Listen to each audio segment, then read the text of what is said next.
Tumitindi po ang tensyon sa pagitan ng Cuba at ng Estados Unidos sa pinakabagong iringan. Nagbabala si Cuban President Miguel Diaz-Canel na isang bloodbath ang magaganap sa anumang aksyong militar ng US kontra Havana. Sean Davila for the news.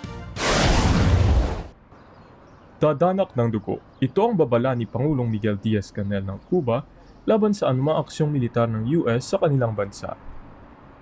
Aniaaani ito ng hindi masusukat na kahihinatnan sa kapayapaan at katatagan ng rehiyon.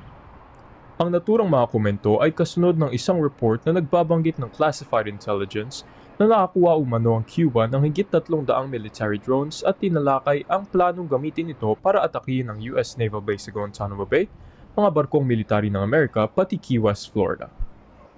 Sa isang post, sinabi ni Foreign Minister Bruno Rodriguez na may karapatan ng Cuba tulad ng bawat bansa sa mundo na ipagtanggol ang sarili laban sa pag-atake ng iba sa ilalim ng UN Charter at batas internasyonal. Aniya, gumagamit ng gawagwang mga dahilan ang mga gustong umatake sa kanila para mapangatwiranan ito. Kamakailan, sumailalim ito sa matinding panggigipit mula sa US nang putulin ng huli ang supply nito ng enerhiya kasunod ng pag-aresto kay ex-Venezuelan leader Nicolas Maduro. Si Maduro ay malapit na kalyado ng Cuba. Nitong mga nakaraang linggo, naubos na ang langis sa bansa at makakasumpong lang ng kuryente ng 1 hanggang 2 oras kada araw. Sean Davila, Net25 Americas para sa Mata ng Agila International, trusted, connected, on point.